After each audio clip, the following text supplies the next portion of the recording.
Hello, and welcome to part two of Imperialism from Learning the Social Sciences.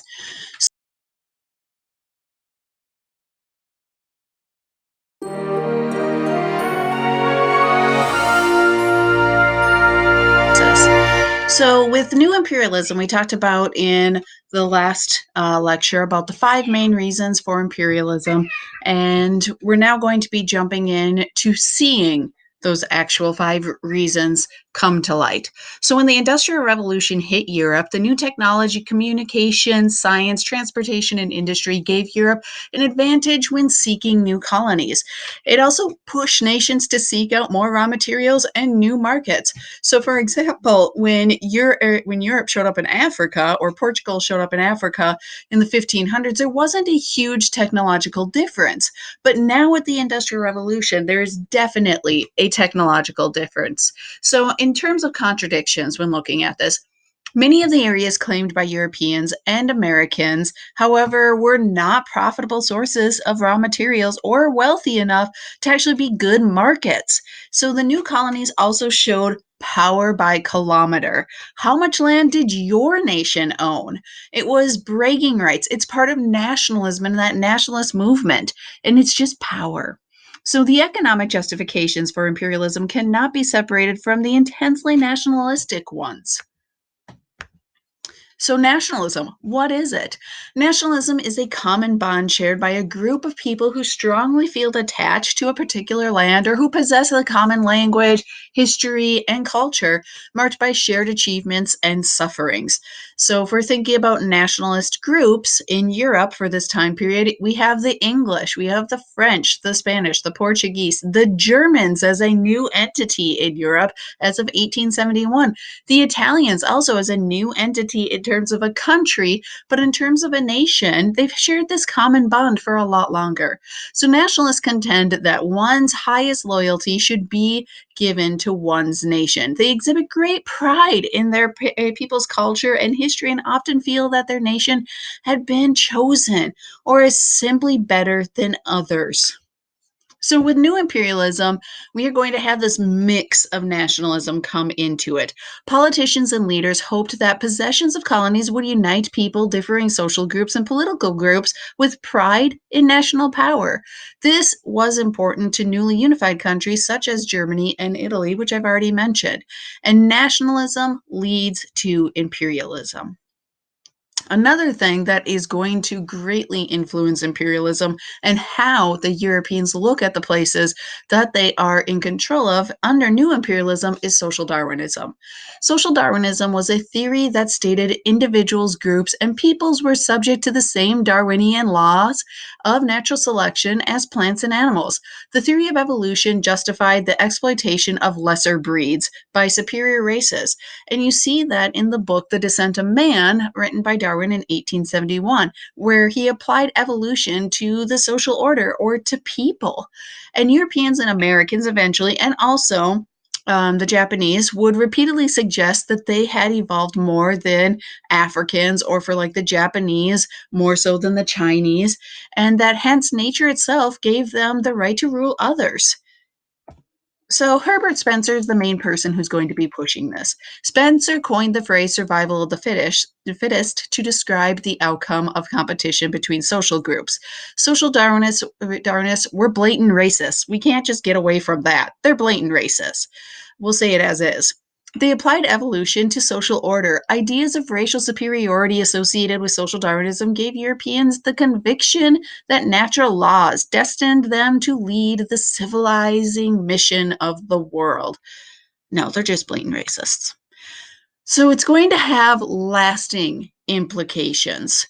Social Darwinism is going to be used when promoting the military buildup that led to World War I. It's going to become the core doctrine of the Nazi Party going into World War II. It provided the scientific and ethical justifications for genocide in the 20th century. And we see it in here, the poem of Kipling's White Man's Burden. Take up the white man's burden, in patience to abide, to veil the threat of terror, and check the show of pride, by open speech and simply, 100 times made plain, to seek another's profit, to work another's gain. So, in looking at that poem, what does Kipling think are the duties of imperial nations? Who makes the profit? Why would the white man exhibit pride? So we're going to have a scramble for Africa, where people all want to take pieces from Africa and make colonies out of it. And the most rapid European expansion takes place in Africa simply because of the Berlin Conference and them doing just that, cutting up Africa. So as late as 1880, European nations ruled only a tenth of the continent, but by 1914, right before the start of World War I, Europeans claimed everything except for Liberia, a small territory for freed slaves from the United States. So some people say that that was just another form of colonization because the freed slaves ruled in Liberia until their revolution in the 2000s, and Ethiopia, who defeated the Italians. So just another, visual representation. This is it, 1880s, and this is what it's going to become by the start of World War I. Boom, it's all slotted up. So, what are the main motives for colonization? We have the search for raw materials, the new markets to sell goods, European nationalism, missionary work is a reason, military bases and ports, places people want places to store their ships as they go around the world, and to be able to refuel, places for the excess population to immigrate to. We're going to be seeing that with Australia in the new imperialist era, social Darwinist reasons. For some, it's actually humanitarian reasons. The list isn't that long, but for some it is that. And we have economic opportunities. So here's Africa again, where we're going to be jumping into, and their trade, roughly 1450 to 1600, the main items that they are selling and involved with. So the Berlin Conference is going to happen because Otto von Bismarck, who did wage 3 wars to be able to unify Germany, wants to maintain the political peace and stability on the continent because he knows that, one, his country is surrounded by a whole lot of other countries, and two, he's a young nation and they need time to be able to build themselves up. So war is out of the question. And so when it seems that European powers might actually go to war over Africa, Bismarck called an international conference in Berlin in 1884 to lay some ground rules for the development and colonization of Africa.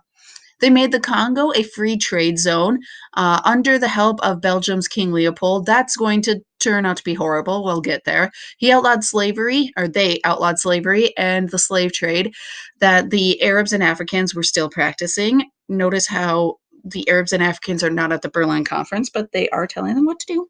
And they allowed Liberia to remain free. So and now when they're going to be cutting up Africa, they're going to be looking at like what explorers had found, areas that have been already charted out. And one of the most famous explorers and somebody who is often speaking on Africa's behalf to try to gain rights for the Africans, and to oppose the slave trade and to teach people about their culture and to have people accept their culture is Dr. David Livingstone. So Livingstone goes to Africa as a missionary.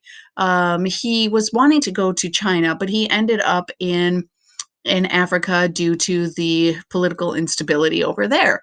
And while he was there in Africa, he is operating like a missionary. He converts one guy to Christianity, but he really operates like an anthropologist. He writes down about the culture, about the people. He lives among them.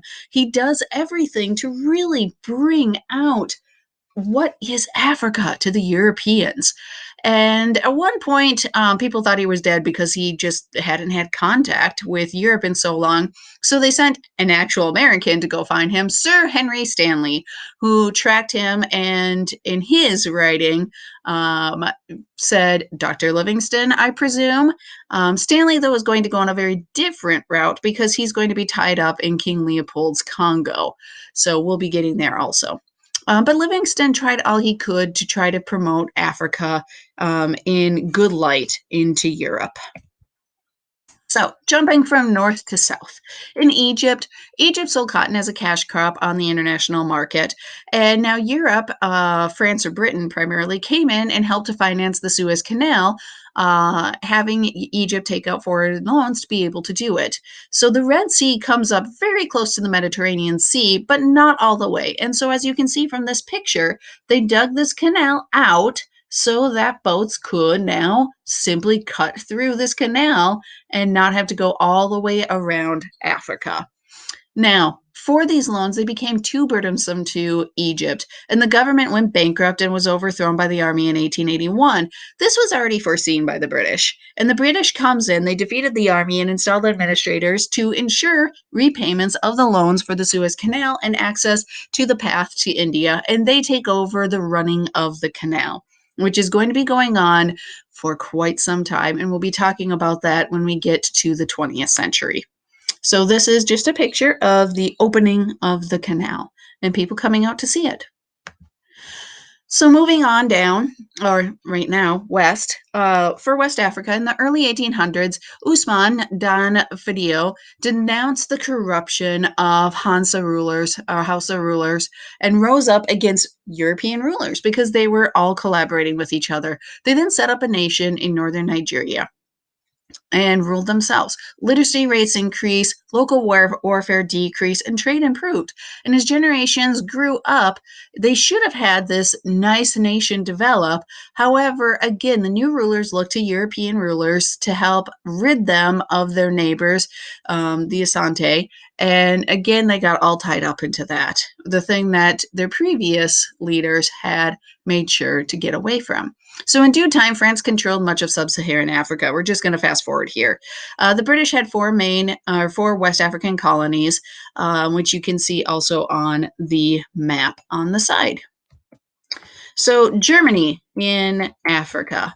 In 1884, 1885, of course, Germany declared protectorates over Southwest Africa, today Namibia, Togoland, the Cameroons, and other various areas. German imperialism is going to be short lived, though, mainly because they are going to be losing out after World War I and are going to lose these things. So there's also going to be a genocide in the south and the west of Africa. 1904, the Herero people tried to kick the Germans out, and they went in and massacred the Herero people. And there's going to be other sad stories coming out of Africa. The biggest sad story in injustice is going to be coming from the Congo Free State or Belgian Congo colony, which is going to be a personal colony of King Leopold II. It's not under the entire government of Belgium. It's going to be under the leadership of one man, this man, King Leopold II, who reigns from 1865 to 1909. Now, King Leopold is a leader of a small country, Belgium, but he had large ambitions. He's a man that has a small country, but he wishes he could have the English Empire or the British Empire. He sought to gain a colony in Africa by making a nonprofit organization in the trade-free independent Congo. Now, this nonprofit that he sets up is 100% a front for his colonial aspirations and money-making schemes. The Belgian Congo is now known for its extreme brutality in the search of profit and a major genocide.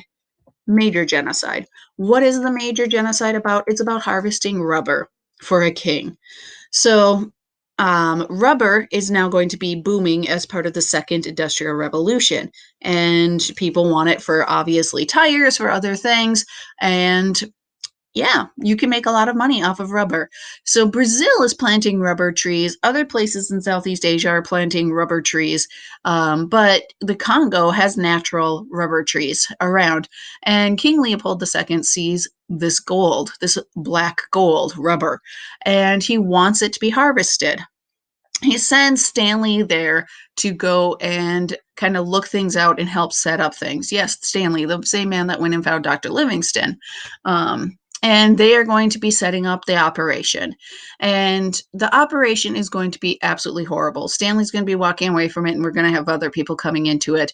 But what would happen is that the Congolese people are going to be kidnapped and forced to collect rubber high up into the trees. Now, the Congo is unique because it did have a king, a Christian king, And Europeans acknowledged him and acknowledged his rule and reign.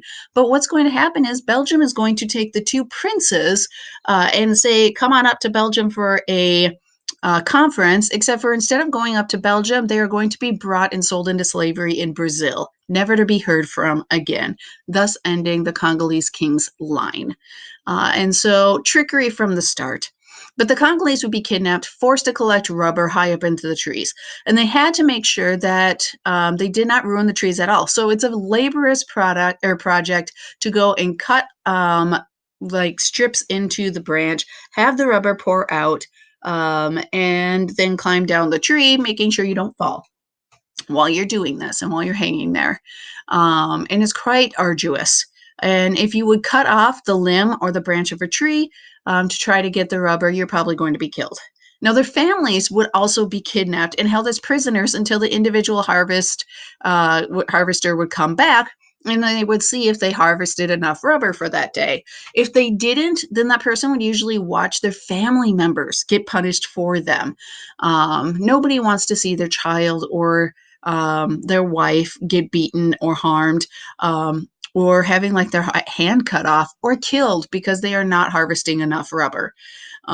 They did have a rule in the Belgian Congo that if a member of the military-esque group that was there shot their gun, well, then they had to show kind of why or who they shot for that. And so they would have to bring the right hand to the person that they shot, because there should be no other reason for you to shoot your gun than to kill somebody. And what was going on then is people would, like they take out their gun and they shoot it at a bird. Well, now you need a hand.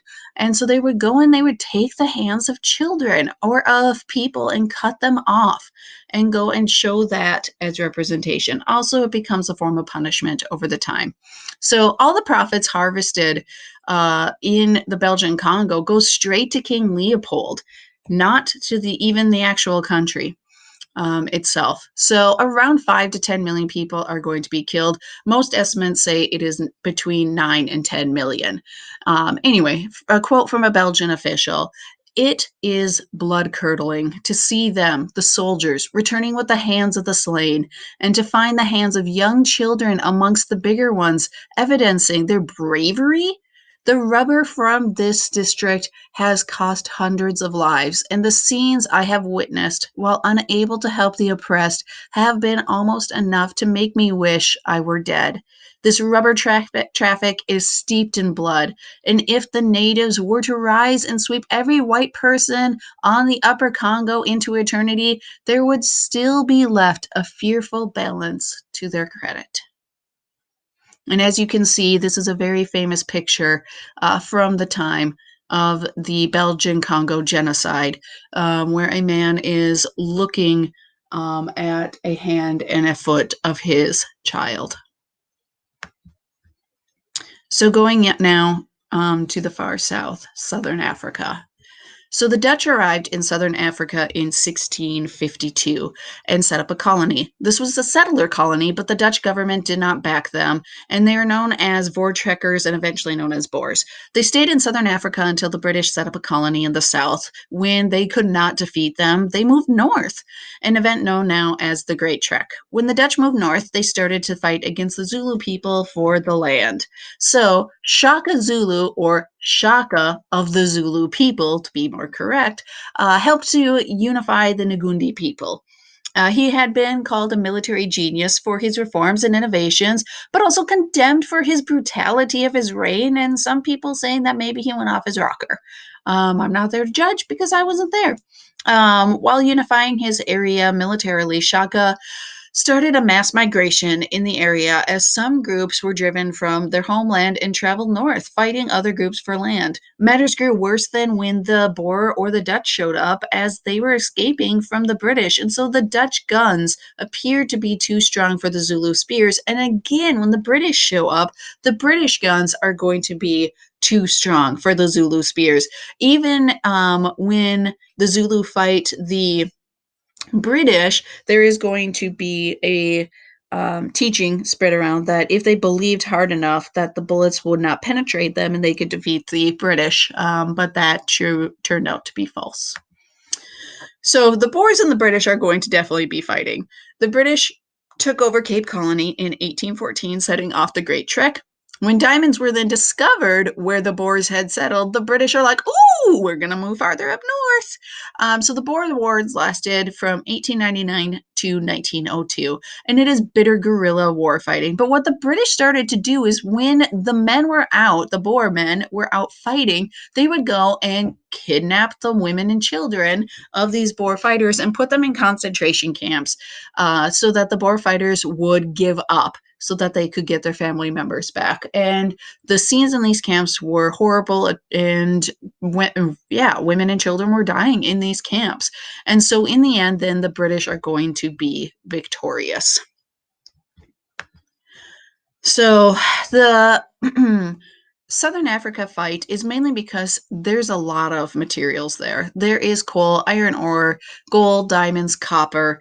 And finally, when they sit down and kind of hash out their treaty, the British and the Boers are going to come together under one nation with a system of apartheid set up.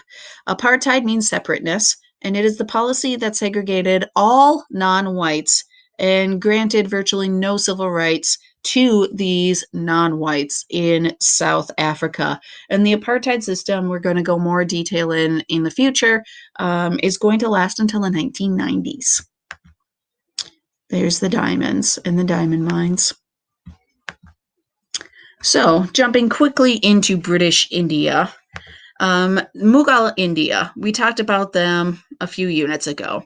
Anyway, the Mughals had an empire that lasts over 200 years in India. The Portuguese come in, the British come in, other people come in, and they see the Europeans as kind of like an annoyance, whatever. We don't need to worry about them. But then the British are going to move in.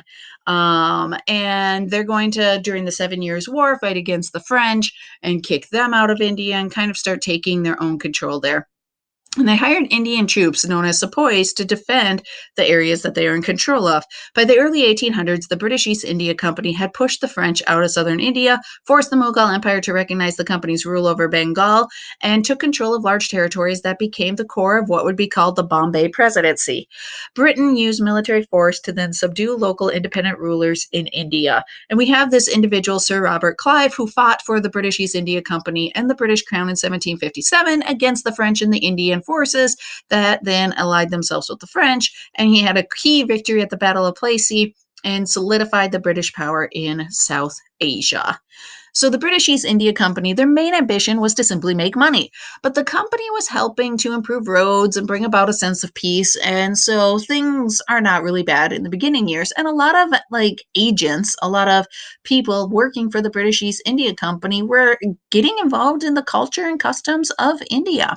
However, over time, the English are bringing over their education. They sought to bring in social changes, and missionaries were trying to convert the Indian people to Christianity. And these changes do not sit well at all with the people. One, the caste system is embedded in the Indian way of life, and many people don't want to change it. But the British come in and they're like, we don't like this caste system. And so there's obviously a conflict.